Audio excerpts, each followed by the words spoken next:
Welcome to your sleep story. I'm so glad you're here tonight. Whatever this day was, however long it felt, however much it carried, it is behind you now, completely behind you. You made it through, and that is everything. So let's begin. Before I take you anywhere tonight, I want to count you down from 10 to 1. And as I count, I want you to allow yourself to sink just a little deeper into wherever you are right now. Feel the weight of your body. Feel what is beneath you, holding you. And with each number, just let go a little more. 10. Allow your eyes to close. Gently, completely. There is nothing you need to see right now. 9. Feel your shoulders and let them drop as far as they want to go. 8. A slow breath in through the nose. 7. And all the way out. 6. Your hands. Feel them opening. Whatever you've been holding today, you can put it down now. 5. Your jaw is soft. Your face is soft. 4. Your legs are heavy, warm. 3. You're drifting, not asleep yet, but moving that way. 2. The day is behind you, completely and entirely behind you. 1. And now, tonight's sleep story, the relaxation. Before we go anywhere, I want to stay here with you for a moment. Just here, just now, because this moment, this exact moment right now, where you are lying in the quiet, deserves a little attention, a little kindness. Take a breath in for me, from the very bottom of the belly. Good, and let it go. And as you breathe out, I want you to imagine that everything you were carrying today, every worry, every unfinished thought, every heavy thing is just leaving with that breath, just drifting away. You don't have to solve anything tonight. You don't have to figure anything out. You don't have to be anything other than exactly what you are right now. A person who deserves rest. A person who deserves sleep. Because you do. You really do. Whatever happened today, however hard it felt, however much it carried, you made it through. You are here. And that is enough. That is more than enough. You are safe. And you are here. Bring your awareness gently to your feet now. Just notice them and allow them to soften. The toes uncurling, the arches releasing. All the small held tension of the day simply letting go. Let that softness travel upward, through the calves, through the knees, the thighs. All of it warm, all of it heavy, all of it resting now. Your lower back, your hips. Allow yourself to feel the surface beneath you taking your weight completely, fully. You don't have to hold yourself up anymore. The earth has you. The forest floor has you. The belly soft. The chest soft. The heart beating steadily as it always has, as it always will. Your shoulders dropping, your arms heavy and warm, your hands open and still, the neck long and loose, and your face, let the jaw go. Let the forehead smooth. Let the eyes be completely still behind their lids. There you are, from the top of your head to the tips of your toes, completely soft, completely warm, completely at rest. You've done beautifully. Now, let me take you somewhere. Somewhere the smoke rises slow and blue between the trees, and a great earthen mound breathes its quiet heat into the night. And an old man sits beside it, the way charcoal makers have sat beside their mounds for as long as there have been forests and fires, and the need, in winter, for something that burns hot and clean and lasts. Come with me, the path into the forest. Imagine a forest, deep, old, the kind of forest that does not announce itself with a single dramatic tree or a single famous view, but simply continues, mile after mile, the same patient mixture of oak and beech and hornbeam, broken here and there by stands of birch, where the light finds its way down to younger growth. It does not matter exactly which country this forest belongs to. Forests like this one exist across much of Europe, in the Ardennes, in the Black Forest, in the wooded hill country of the Carpathians, in the old broadleaf woods of central France. The craft you are about to witness was practiced, in one form or another, in nearly all of them, for centuries, by men who walked into the deep woods each spring and did not fully emerge again until autumn. The path you are walking is not a road. It is barely a path at all. A track worn by feet and cart wheels over generations, winding between the trunks, sometimes disappearing entirely into leaf litter before reappearing a little further on, as though the forest only grudgingly permits this thin human thread to pass through it. The light, this deep among the trees, is green and dim even at midday. Now, in the evening, it is dimmer still. The canopy overhead holding what little remains of the day's brightness, the forest floor already settling into the soft, mottled darkness that comes hours before true night out here, far from any open sky. The smell of the forest, damp leaf litter, slowly composting into the dark soil beneath it. Moss, the mineral smell of old stone, where a boulder or an outcrop breaks through the surface here and there. Fungus, somewhere nearby.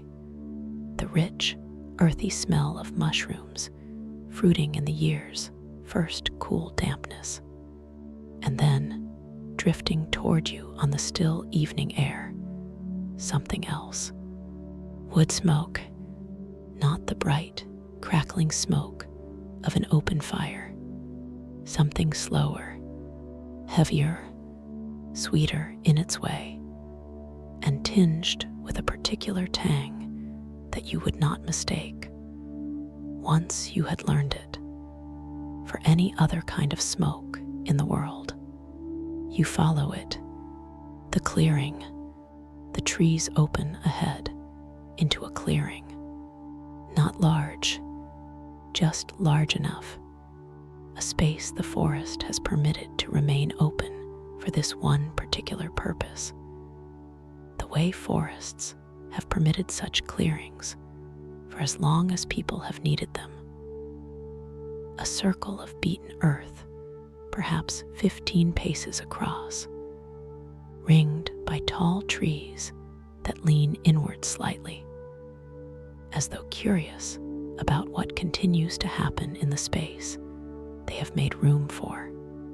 And there, in the center of the clearing, the mound, it rises from the ground like something between a small hill and a vast, smoldering loaf of bread. a great dome of earth and turf, perhaps 3 meters across at its base, built up and shaped with extraordinary care, its surface dark with soot and ash, glistening faintly here and there, with the sheen of moisture sweating slowly to the surface from the heat working away inside it. Smoke rises from it, not in one place, but in several. Thin blue threads escaping from small vents, poked carefully into the mound's earthen skin, each one rising straight in the still evening air before spreading slowly into a low haze that drifts between the surrounding trees and catches what little light remains in long, soft shafts. The smoke smells of wood transformed. This is the smell of carbonization, of wood being slowly, patiently denied the oxygen it would need to simply burn away to ash, and instead being coaxed over days into something denser, blacker, more lasting. Charcoal. The mound is making charcoal. It has been making it for 3 days already. It will need 3 more before it is finished. And beside it, on a low wooden stool worn smooth by years of exactly this kind of sitting, an old man watches. Anton. He is 74 years old. His name is Anton. He has been a charcoal burner, a collier in the Old English word for it, though he does not use that word himself, having grown up speaking the dialect of this particular forested region, where the trade has its own older and more specific name. Since he was a boy of 9, when his father first brought him into these woods and showed him how to watch a mound through the night without falling asleep, a skill that took Anton, by his own admission, several summers to properly learn. He is the last person in this district who still makes charcoal this way. There were once dozens of charcoal camps scattered through this forest. His father worked one, his grandfather worked another. Charcoal burners moving from clearing to clearing across a working lifetime, following the available timber, supplying the local forges and smithies, and in earlier centuries, the iron works that depended entirely on this fuel before coal and coke replaced it almost everywhere else. Almost everywhere. Not here. A small number of specialty forges, a handful of traditional blacksmiths, a few artisan bakeries that insist on the particular clean heat of wood charcoal for certain old recipes. These still want what Anton makes, and so Anton still makes it, 3 or 4 mounds a season, each one a slow, patient, several-day vigil that he has performed so many times across 65 years that his body now seems to simply know, without conscious calculation, how a particular mound is doing at any given hour, the way a doctor's hand might come to know, after enough years, the particular feel of a healthy pulse. He sits on his low stool. He watches the smoke. He is not impatient. He has never once, in 65 years, been impatient with a mound. The mound, he has long understood, proceeds at its own pace, and the charcoal burner's entire skill consists of learning to move at that same unhurried pace alongside it. The hut behind Anton, at the edge of the clearing, a small structure leans against an old beech tree. It is not a proper cabin. It is something older and simpler than that. A charcoal burner's hut, built in the traditional conical shape that this trade has used for centuries across half of Europe. Long poles leaned together at a central point like a teepee, the gaps between them filled with turf and bark and packed earth, leaving only a low door and a small smoke hole at the very peak. This is where Anton sleeps, on the nights when the mound allows him to sleep at all. It is dim inside and close, and smells of earth and old smoke, and the particular mustiness of a structure that has stood in this same clearing, or one very like it, for as long as charcoal has been made in this forest. A simple pallet of bracken and an old blanket, a small iron stove, barely large enough to heat a single pot, fed with offcuts and scraps too small or too irregular to be worth burning into charcoal themselves. A shelf with a few simple possessions: a knife, a whetstone, a tin cup, a small leather-bound notebook in which Anton, like Henry Belleck with his perfumes, like Farouk with his hammam, has recorded for decades the small daily observations of his trade. The wood that burned hottest this week, the day the rain came, and how it affected the mound's draw. The names, sometimes of the buyers who came to collect the finished charcoal, and what they said about its quality. Small things, specific things, the accumulated memory of a craft that depends entirely on this kind of patient, written down attention. The first breath of the camp, the smell here, in this clearing, deserves your full attention. It is unlike any other smell in this whole series of journeys you have taken.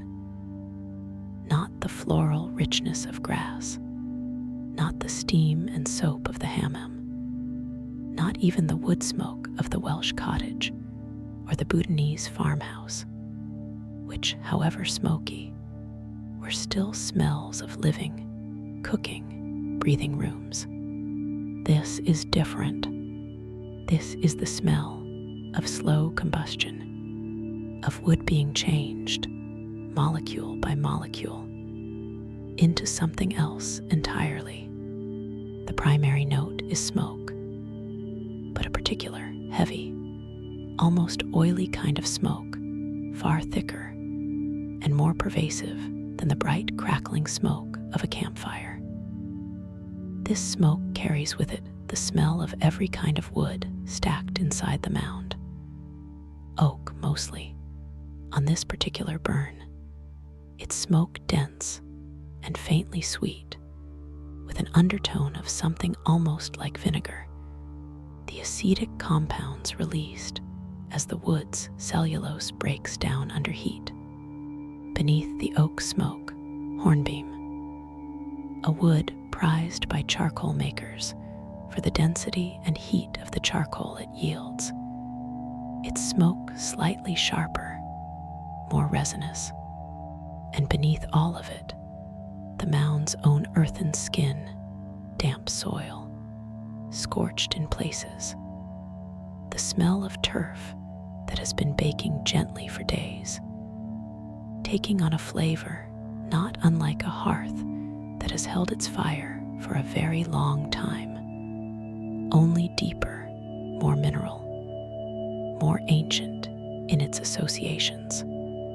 There is, too, a faint sweetness underneath everything, the smell of wood sugars caramelizing somewhere deep inside the mound, in the slow transformation that turns ordinary timber into something that will, when finally cooled and opened and sorted, burn almost without smoke or flame at all, releasing only a clean, intense, long-lasting heat. You breathe it in. It settles into your clothes immediately. The way this smell settles into everything near a working charcoal mound, into Anton's coat, into the walls of his hut, into the very bark of the trees that have leaned over this clearing for generations. It is the smell of patience made physical. How the mound is built. Let me tell you how this mound came to be. Because the building of it is itself a craft of extraordinary precision, refined across centuries by people who had no instruments beyond their own hands and eyes, and an inherited, transmitted understanding of exactly how wood needs to be arranged to burn correctly without quite burning at all. It begins with the wood itself, cut to length, usually about 1 meter, sometimes a little more, and stacked, standing upright, around a central wooden chimney. A kind of hollow flue built first, and used to ignite the mound from within once everything else is in place. The logs are arranged in concentric rings around this chimney, leaning slightly inward, each ring slightly smaller than the one before, building up into the dome shape that gives the finished mound its characteristic loaf-like silhouette. This stacking alone, choosing which logs go where, judging the size and moisture and species of each piece, packing them tightly enough to control the burn, but not so tightly that the necessary draft cannot move through the structure. Takes Anton the better part of 2 full days of steady, careful work. Once the wood is stacked, it is covered, first with a layer of bracken or straw, packed into every gap, then with earth, soil dug from the clearing itself, sometimes mixed with the ash and char, dust left over from previous burns, packed and smoothed over the entire dome until it is sealed almost airtight. A skin perhaps 10 centimeters thick covering the wood entirely.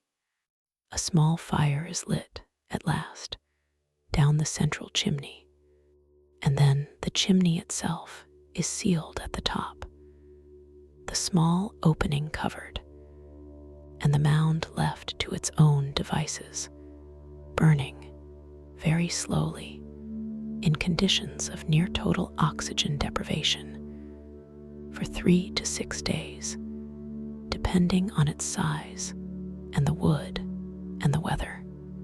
This is the entire secret of charcoal, not burning wood to ash the way an ordinary fire does, starving it of air just enough that it cannot fully combust, so that instead it slowly, patiently gives up its water and its volatile compounds, driven off as that thick, sweet, oily smoke you have been breathing, while the carbon structure of the wood itself remains behind, concentrated, blackened, transformed.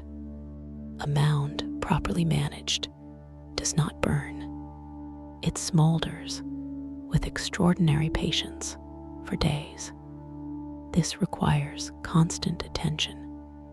This is why Anton is here. The vent holes. Anton rises from his stool. He walks the slow circuit he has walked perhaps 10,000 times in his life, around the base of the mound, checking each of the small vent holes poked into its earthen surface. the holes that control, with extraordinary precision, exactly how much air the smoldering wood inside receives. Too much air, and the mound catches properly into flame, burning to useless ash within hours. The work of an entire season's preparation lost in a single afternoon. Too little air, and the burn smothers entirely, leaving half-charred, useless wood inside a cold and silent mound. The correct amount, Anton's whole skill, the skill his father taught him and his father's father taught his father, the skill that cannot be written in any book with enough precision to actually teach it, only demonstrated, repeated, absorbed slowly into the hands and eyes and nose of an apprentice across many seasons of standing beside many mounds. The correct amount is a narrow, ever-shifting target that depends on wind, on humidity, on the particular wood inside, on the hour of the day, and the temperature of the air. He kneels at the first vent. He holds his palm close to it, not touching, simply feeling the quality of the heat and the smoke escaping. He listens. A working mound makes a sound, faint and continuous, somewhere between a hiss and a sigh. The sound of steam and smoke finding their way out through the small channel he has made for them. This vent sounds correct. He moves to the next.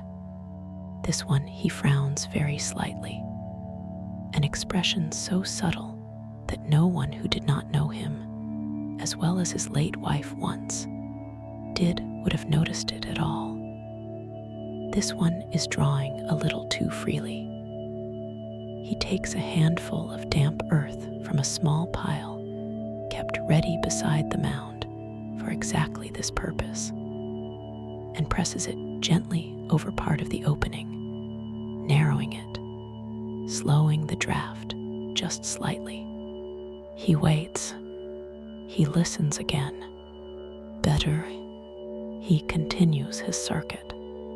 The sound of a working mound. Let me stay with this sound for a moment, because it is one of the strangest and most particular sounds you will encounter on any of these journeys. It is not loud. If you stood at the edge of this clearing and were not listening for it specifically, you might miss it entirely beneath the ordinary sounds of the forest at dusk. But once you have learned to hear it, you cannot unhear it. A low, continuous exhalation, not quite a hiss, not quite a sigh, somewhere between the two. The sound of a vast quantity of trapped steam and smoke finding its way, slowly and under pressure, through the narrow channels Anton has carefully maintained in the mound's earthen skin. It rises and falls very slightly as you walk around the mound's circumference, louder near an active vent, quieter between them. And beneath this continuous sound, occasionally, something else, a soft settling deep within the mound, as the wood inside shifts and compresses, the structure slowly collapsing inward on itself as the burn consumes the volume of the logs and leaves behind the much smaller volume of finished charcoal. This settling sound, the first few times an apprentice hears it, can be alarming. It sounds, Anton has told visitors, a little like something breathing or sighing deep underground. He no longer finds it alarming. He finds it After 65 years, almost companionable, the mound is alive in its slow, smoldering way for these few days. It speaks in this low, continuous murmur, this occasional settling sigh, and Anton has spent a lifetime learning its particular language. What a healthy mound sounds like, what a mound in trouble sounds like, what a mound nearing completion sounds like, the subtle differences that no instrument could detect as reliably as his own well-trained ear. He has learned its language the way Aino learned the language of the Kiowas, the way Farouk learned the language of the furnace. The mound speaks. Anton listens. The notebook in the dim light just inside his hut. Anton takes down his notebook. The leather is cracked and worn, the pages soft with handling. The ink in the earliest entries faded nearly to invisibility. Entries that are not even his own, but his father's, the notebook itself having been passed down, half filled. When Anton took over the family's charcoal trade some 40 years ago, he writes a few lines now, by the light of a small oil lamp, his handwriting careful and economical, every word necessary, nothing wasted. Third day, oak and hornbeam mix, north clearing. Wind light from the west this evening. Vent 4 drawing too freely, corrected. Smoke color good, pale blue, sweet smell, no black streaks. Should be ready to begin closing vents by tomorrow evening if weather holds. This is not literature. It is not meant to be. It is the precise, accumulated working memory of a craft that has no other reliable way of passing its knowledge forward, except through exactly this kind of patient written record, supplemented by direct teaching, hand to hand, across however many generations. Anton's father's entries, decades old now, are full of the same careful, specific observations, different wind, different wood, the particular burn of a long ago summer when an early frost complicated everything, the names, sometimes, of buyers who are themselves long dead now, their grandchildren perhaps still working the same forges Anton's charcoal once supplied. He closes the notebook. He returns it to its shelf. He goes back outside into the gathering dark to check the mound once more before he allows himself to rest. The evening meal, Anton's supper, eaten at the small fire just outside his hut. A separate, smaller fire from the great smoldering mound, an ordinary cooking fire, bright and crackling in a way the mound itself never is. A simple meal, black bread, dense and dark, brought from the village 3 days ago, and now slightly stale, though Anton does not mind this. He has eaten stale bread beside smoldering mounds for 65 years, and has long since stopped expecting anything else during a working burn. A piece of hard sausage, sliced thin with the knife he keeps always on his belt. The same knife, resharpened countless times across decades. Its blade now noticeably narrower than it was when his father first gave it to him. A few foraged mushrooms, gathered that morning from the damp leaf litter at the clearing's edge.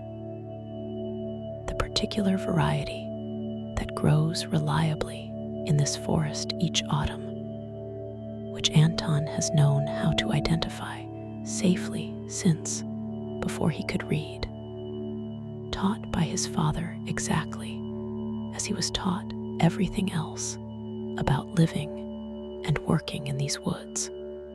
He cooks them simply in a small pan with a little fat.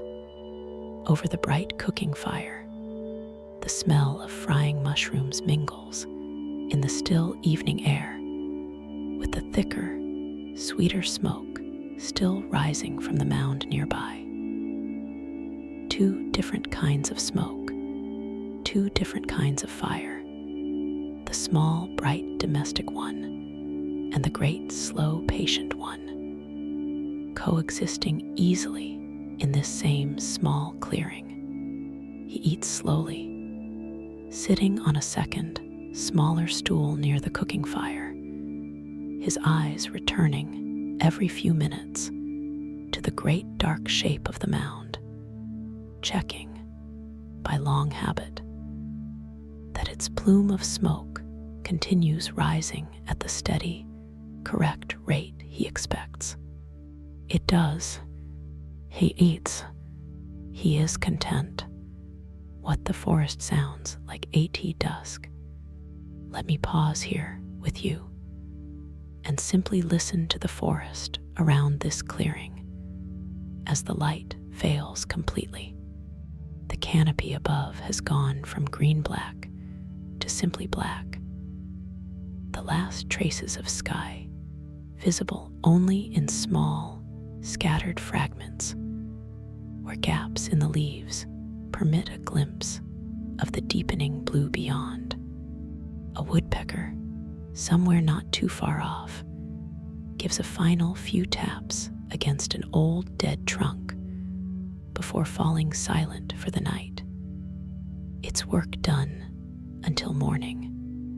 An owl, a tawny owl most likely, given this kind of mixed broadleaf forest, calls from somewhere deeper in the trees. Its long, quavering hoot answered, after a pause, by a second owl somewhere further still. The two of them carrying on a slow, patient conversation across the darkening wood that has nothing at all to do with Anton or his mound or any human concern whatsoever. Small sounds in the leaf litter, a hedgehog, perhaps, or a vole, going about its own small evening business, rustling briefly, and then falling still. The wind, what little there is of it tonight, moving high in the canopy far overhead, a sound almost like a distant ocean, the leaves themselves too dense and too far up to be heard individually, only as a single soft collective murmur. And beneath all of this, constant, the low continuous sigh of the mound itself, smoke and steam finding their way patiently through their narrow earthen channels, the sound that has become, for Anton, simply the sound of these particular nights, indistinguishable almost from silence itself. This is the forest at dusk, ancient, layered, entirely unconcerned with whether anyone is present to listen, and yet, somehow, more beautiful for being witnessed. The history of the craft. Let me tell you something about the history of what Anton is doing, because charcoal burning is one of the oldest continuous crafts in human history, older by far than written language, older than agriculture in some accounts. The discovery that wood, deprived of air and slowly cooked rather than simply burned, yields a fuel of extraordinary value, hotter, cleaner, lighter, more easily transported than raw wood. Having been made independently, it seems, by nearly every human culture that ever depended on fire for metalworking. Charcoal made the Bronze Age possible. It made the Iron Age possible. No blacksmith's forge, ancient or modern, traditional or industrial, has ever achieved the temperatures needed to work iron using raw wood alone. Charcoal, with its concentrated, nearly smokeless heat, was the fuel that made it possible to soften and shape and forge the metals that built swords and plows and cathedral hinges and the great iron chains of medieval bridges. For most of human history, in most parts of the world, somebody very much like Anton, living deep in the forest for months at a time, tending mounds exactly like this one, moving from clearing to clearing as the available timber was used up and regrown, was an essential, if largely invisible, part of the economy that built almost everything made of iron or steel. The charcoal burners of medieval and early modern Europe were often considered, by the villages whose forges they supplied, to be a little strange, a little apart from ordinary society. People who spent the better part of each year alone in the deep woods, who understood the forest and its fires in ways ordinary villagers did not, who came to market black with soot and smoke and left again within a day or two, back into the trees, back to their mounds. There is a particular folklore attached to charcoal burners across much of forested Europe. Stories of them as solitary, half-wild figures, neither fully of the village nor fully of the wilderness, occupying a strange middle territory between the two. Anton has heard these old stories about people like himself. He finds them mostly gently amusing. He is not a wild or mysterious figure in his own estimation, simply a man who learned a particular craft from his father, who has practiced it carefully and patiently for 65 years, who happens, for the nature of the work, to spend a great deal of time alone in quiet forest clearings, watching smoke rise from earthen mounds. But he understands, too, why the old stories exist. There is something in this work, in the solitude, in the patience, in the slow, smoldering, almost alive quality of a working mound that does not quite belong to the ordinary daylight world of villages and markets and daily commerce. It belongs, instead, to the forest's own much older and slower rhythm. Anton has simply learned to live inside that rhythm for a few months each year. The night watch. It is full dark now. Anton's cooking fire has burned down to embers. He banks it carefully, the way he banks every fire he tends, and then turns his full attention back to the mound.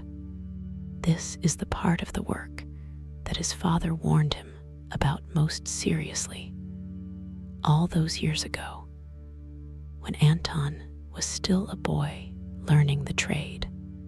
The night watch. A working mound cannot simply be left unattended through the dark hours, the way an ordinary banked hearth fire can be trusted to hold its coals quietly until morning.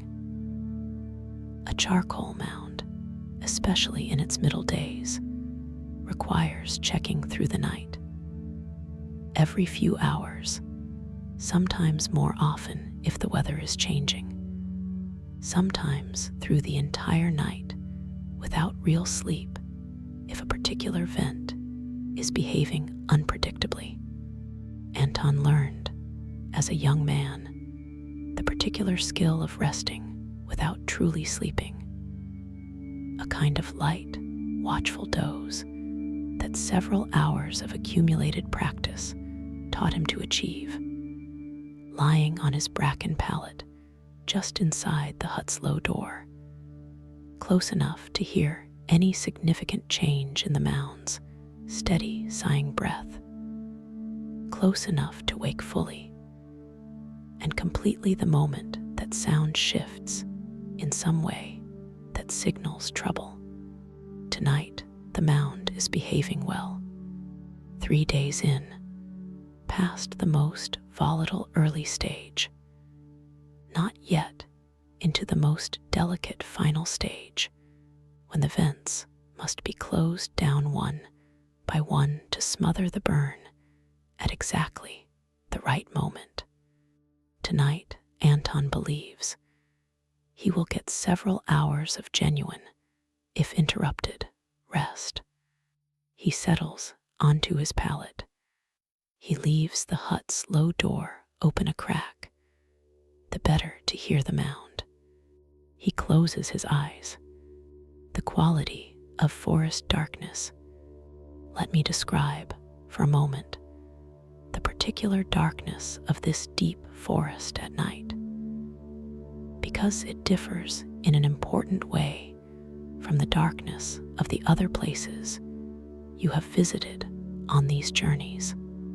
It is not the clear, star-filled darkness of Aino's Finnish lake, where the open water and open sky allow the full population of stars to blaze down uninterrupted. It is not the warm, candlelit darkness of Britta's farmhouse, or the lamplit darkness of Pema's hearthroom. This is forest darkness, close, layered, the canopy overhead blocking nearly all sky, so that even on a clear, moonlit night, only the faintest, most fragmented suggestion of light filters down to the clearing floor.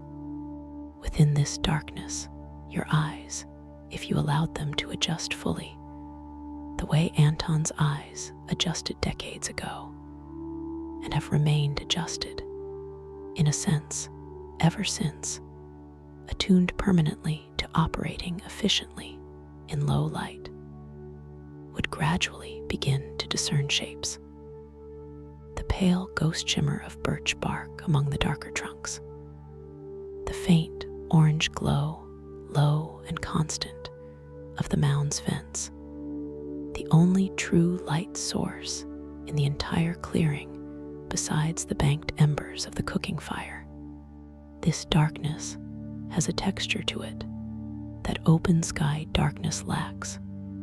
It feels close and closing, not frightening. Anton has never, in 65 years, found it frightening, has come instead to think of it as simply the particular quality of these nights, inseparable from the work itself, but definitely different, definitely more intimate than the vast open darkness of a sky full of stars. The forest gathers close around the clearing at night. The mound glows softly at its center, the only warmth, the only true light, in this small enclosed pocket of darkness that the trees have permitted to remain open. For this one purpose, for as long as charcoal has been made in these woods, a doze and a waking, Anton dozes, not deeply, not for long. Some indeterminate stretch of time passes, perhaps 2 hours, perhaps 3, judging by the particular quality of stiffness in his hips when he stirs, a stiffness that tells him after decades of exactly this kind of interrupted forest sleep. Roughly how long he has actually been still. He wakes the way he always wakes during a night watch. Not suddenly, not with alarm, but with a slow, quiet attentiveness, listening first, before he even opens his eyes, to the sound of the mound. The steady sigh continues, unchanged. Good. He sits up. He steps outside the hut, into the close forest dark, and makes his slow circuit of the mound once more, palm near each vent in turn, listening, smelling, the smoke still pale and sweet-smelling. No trace of the sharper, more acrid smell that would warn him of a vent burning too hot. No trace of the cold, dead silence that would warn him of a vent that is smothered entirely. All is well. He stands for a moment at the mound's far side, looking up, even here, even through the dense canopy. A small gap permits him a single fragment of sky, a handful of stars visible through the gap, the same handful he has glimpsed through this same gap on countless similar nights across many decades.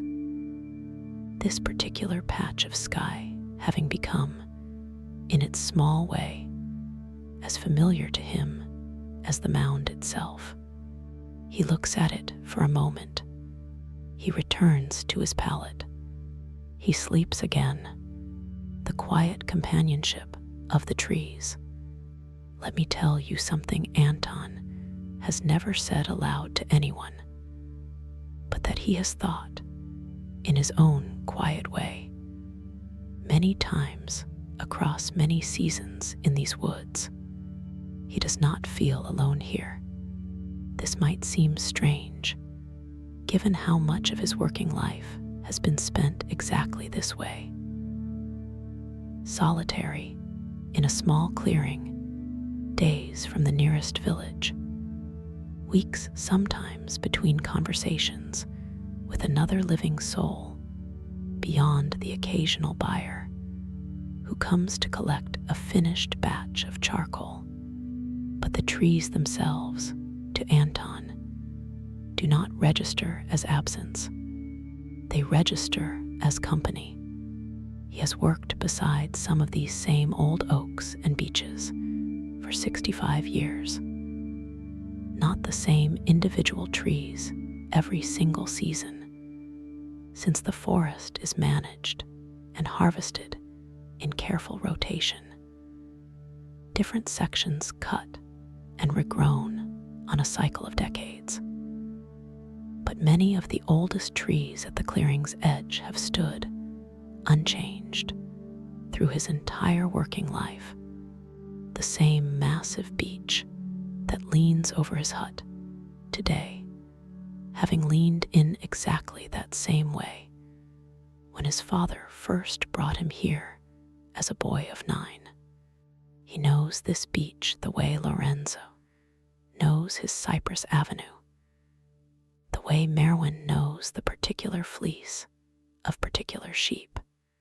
He has watched it through 65 years of seasons, bare in winter, the new green haze of spring, the full dark canopy of summer, the spectacular gold of autumn just before the leaves let go. It has watched him too, in its patient, rooted, entirely wordless way. Watched him arrive as a boy, grow into a young man, marry, lose his wife, grow old. Watched him build perhaps 200 mounds across this same general stretch of forest, tending each one through its days and nights exactly as he tends this one tonight. The tree does not know any of this in any sense a person could verify. But Anton, standing beneath it in the dark, checking his mound, feels something that he can only describe in his own quiet internal language as companionship. He is not alone here. He has never quite been alone here. The second waking, some hours later, the deepest part of the night now, the hour when even the owls have mostly gone quiet, when the forest itself seems to settle into its most profound and motionless stillness. Anton wakes again. This time, something is different. Not alarming exactly, but different. A subtle shift in the mound's steady, sighing breath. A slight change in pitch that his decades-trained ear catches before his conscious mind has even fully identified what has changed. He rises immediately, fully alert now. No lingering drowsiness. The particular fast, complete waking that this craft has trained into him across a lifetime of nights, exactly like this one. He goes to the mound. He finds it quickly, a vent on the northern side, the side that has been catching what little breeze there is tonight, drawing more freely than it should, the smoke escaping it paler, thinner, hotter than the smoke from the other vents. He acts without hesitation, the long practiced sequence of his hands, needing no conscious direction at all. A double handful of damp earth from his ready pile, pressed firmly but gently over the opening, narrowing the draft immediately. The smoke from that vent slowing at once, deepening back toward the correct pale blue color. He waits. He listens. The sigh evens out across the whole mound once more. The dangerous moment past. The burn corrected before it could become a genuine problem. This is the skill. This is 65 years of skill, distilled into this one small, almost unconscious action, performed correctly in the middle of the night, half asleep, by hands and ears that know this work more deeply than Anton's conscious mind would ever be able to fully explain to someone who had not spent an equally long apprenticeship learning it. He stands for a moment longer, satisfied, watching the mound settle back into its correct, steady rhythm. Then he returns to his pallet. He sleeps once more. What the mound, TACHES, Anton has thought, across many quiet nights exactly like this one, about what this work has taught him. Not in any grand philosophical sense, he would say, simply in the slow, practical way that any craft, pursued patiently across a lifetime, eventually teaches its practitioner something about life more broadly. The mound teaches patience. First, and most obviously, you cannot rush a burn. You can manage it, correct it, attend to it with extraordinary care. But you cannot make it finish faster than the wood and the fire and the careful absence of air will allow. 3 days, sometimes 4, sometimes 6, depending entirely on factors that are not fully within Anton's control. No matter how skilled he becomes, the mound also teaches attention, not dramatic, intense, effortful attention, the kind that exhausts a person quickly and cannot be sustained for long. Something quieter, a steady, low-level watchfulness that can be maintained for days at a stretch, that notices small changes before they become large problems, that trusts the ear and the nose and the trained hand as much as the conscious, analyzing mind. And the mound teaches something about transformation itself, about the strange, counterintuitive truth that the most valuable version of a thing is sometimes produced not by giving it everything it seems to want, but by deliberately withholding something. Wood wants to burn freely, completely, given the chance, flame and ash quickly, with nothing of much value left behind. It is only by patiently denying the wood that easy, complete combustion, by starving it carefully of the air it seems to crave, that something more concentrated and more lasting is produced. Anton has never said any of this aloud, in quite these words, to anyone, but he has felt it across 65 years in the rhythm of his own working life, in his slow, patient courtship of his late wife many decades ago, in his equally slow and patient grief after her death some years back. In the unhurried way he has trained the one young apprentice who occasionally comes to learn what Anton knows before there is no one left in this whole district who remembers how it is done. He does not rush important things. The mound taught him that more thoroughly than anything else in his life ever has. The apprentice, there's a young man, not so young anymore, perhaps in his late 30s, who comes to Anton's camp 2 or 3 times each season, staying for several days at a time, learning, slowly, the things Anton's father taught Anton, the things Anton's grandfather taught Anton's father before that. His name is Matthews. He works the rest of the year at an ordinary job in the nearest town, something to do with forestry administration, paperwork and permits, and the modern bureaucracy of timber management that exists now alongside, and largely independent of, the old craft Anton still practices in the old way.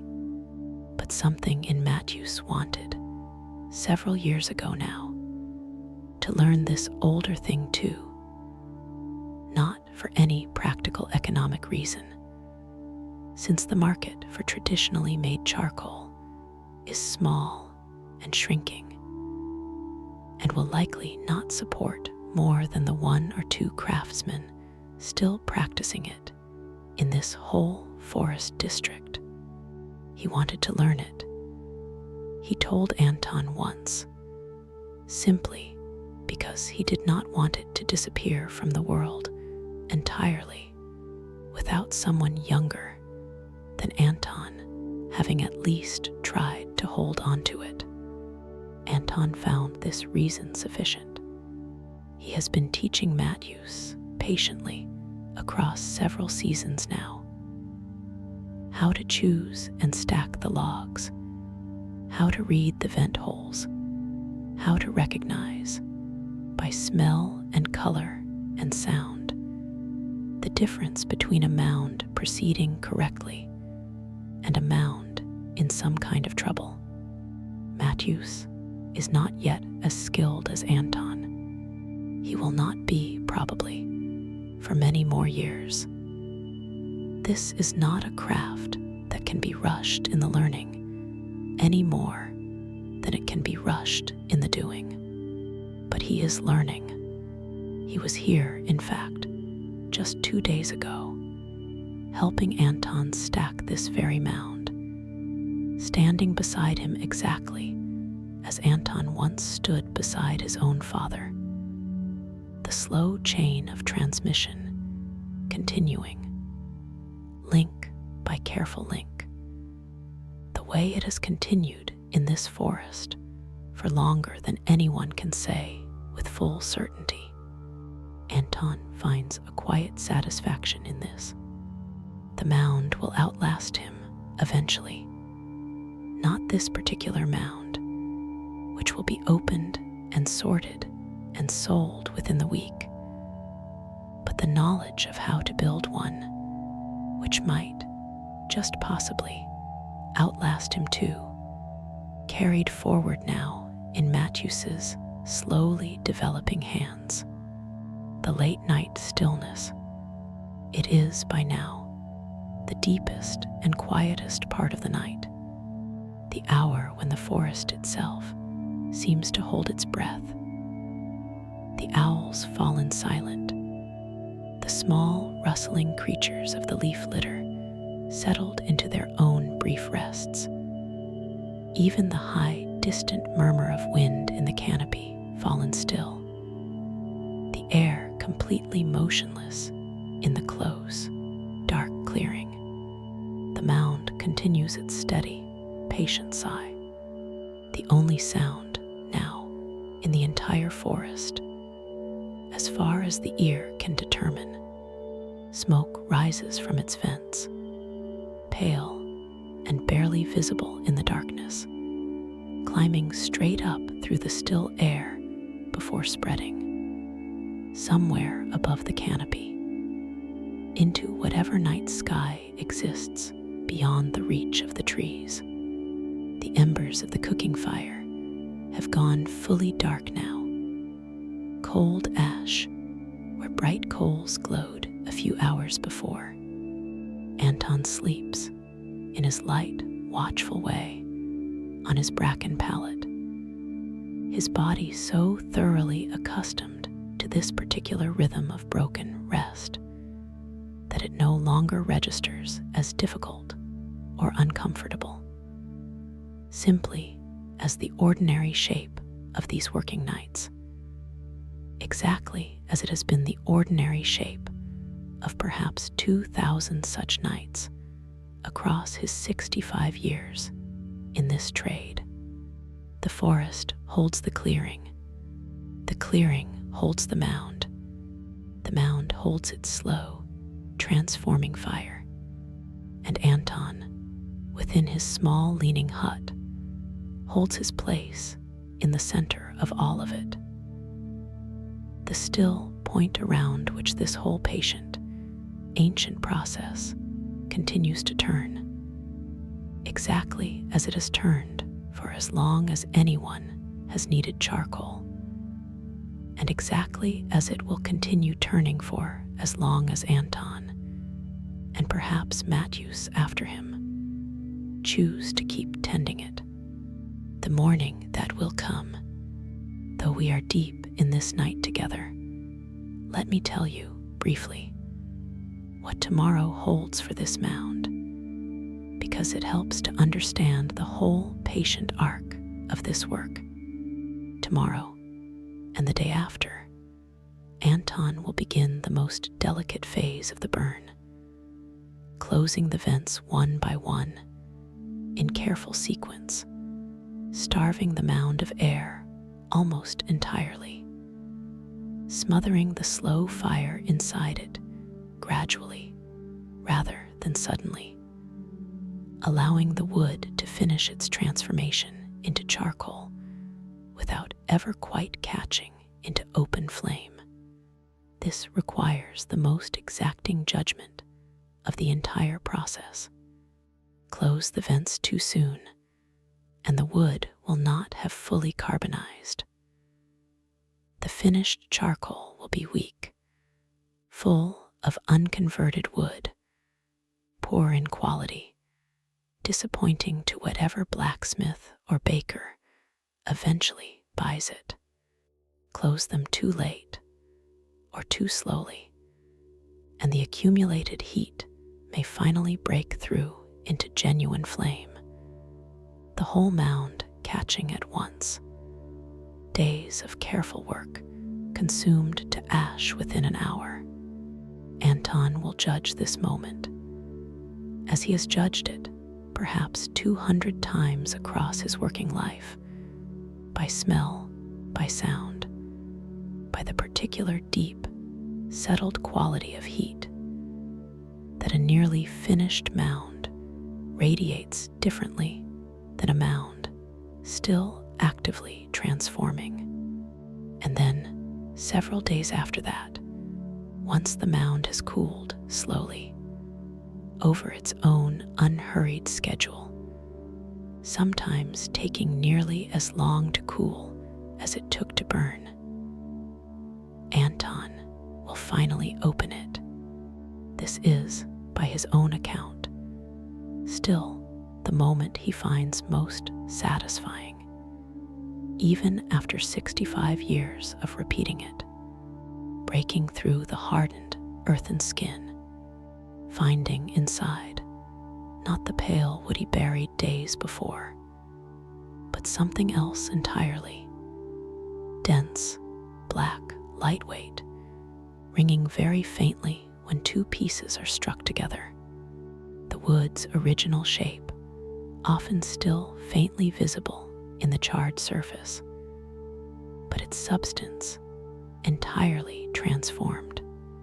Charcoal, the patient, several-day product of fire and earth and careful, unhurried attention. But that moment is still days away. Tonight, there is only the slow watching, the slow waiting, the mound's steady breath continuing in the dark. You are drifting. You are still in this forest clearing, or somewhere very like it. The great earthen mound breathing its slow smoke into the night beside you. The hut leaning against its old beech tree. The cooking fire's last embers, cold now, dark. Anton resting in his light, watchful sleep. His ears tuned even in rest to the particular sound of his mound.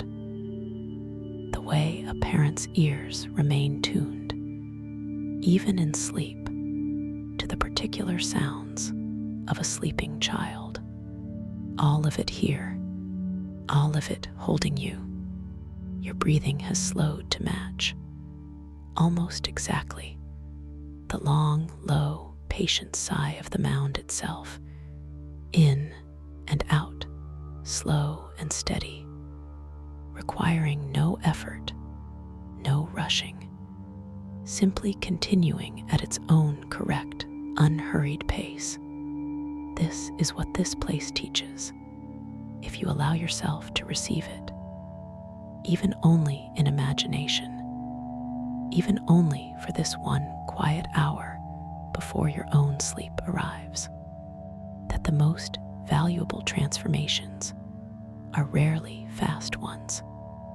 That patience, properly practiced, is not passivity, but a very particular, very demanding kind of skill. The skill of attending closely to something across a long stretch of time, correcting it gently when it strays, and trusting all the while that the slow process will eventually arrive at exactly what it was always going to become. You do not need to rush towards sleep tonight. You can simply breathe slowly, the way the mound breathes. You can simply rest, the way Anton rests, lightly, easily, trusting that whatever needs tending will be tended. And that for now, in this moment, there is nothing more required of you than this. This breath, and the next one, and the next, the last things. The mound stands dark and breathing at the center of its small forest clearing. Smoke rises, pale and patient, from its earthen vents, climbing into a night sky hidden somewhere above the dense canopy. The hut leans against its ancient beech, the same beech that has leaned there for as long as Anton has been coming to these woods. The cooking fire is cold ash now, its work for the evening finished. The notebook rests closed on its shelf, its careful entries complete for today, waiting for tomorrow's observations. The closing of the first vents, perhaps, if the burn continues as well as it has tonight. Matthews is at home in the nearby town tonight, asleep in his own ordinary bed. But he will return in a few days, his slowly growing skill ready to be tested again against this same patient craft. The owls have gone quiet somewhere deep in the dark trees. The small creatures of the leaf litter rest in their own hidden places. The forest holds its breath in its vast, ancient, wordless way around this one small clearing where a fire has been patiently, carefully, almost lovingly denied the chance to simply burn itself out.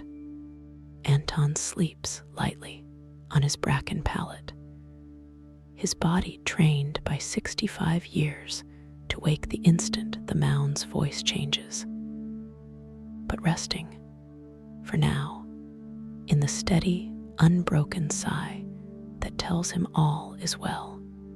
The mound continues its slow transformation. It will continue it through the rest of this night, and the day after, and the days after that, exactly as it has been continuing since the wood was first stacked and sealed and lit. It does not need to be rushed. It is becoming, patiently, exactly what it was always going to become. The mound is breathing, slow, steady, patient. Smoke rises pale through the dark canopy. The vents are correct tonight. The hut leans against the old beech. The beech has leaned there for 65 years. The cooking fire is cold ash. The notebook is closed on its shelf. Tomorrow's entry is not yet written. Tomorrow will come when it comes, not one moment before. The owls are quiet. The leaf litter is still. The forest holds its breath around this one small clearing. Anton is sleeping lightly, his ears tuned to the mound, even in rest. Matthews is sleeping in the town, learning slowly what Anton knows. The chain continues, link by careful link, the way it has continued for longer than anyone can say.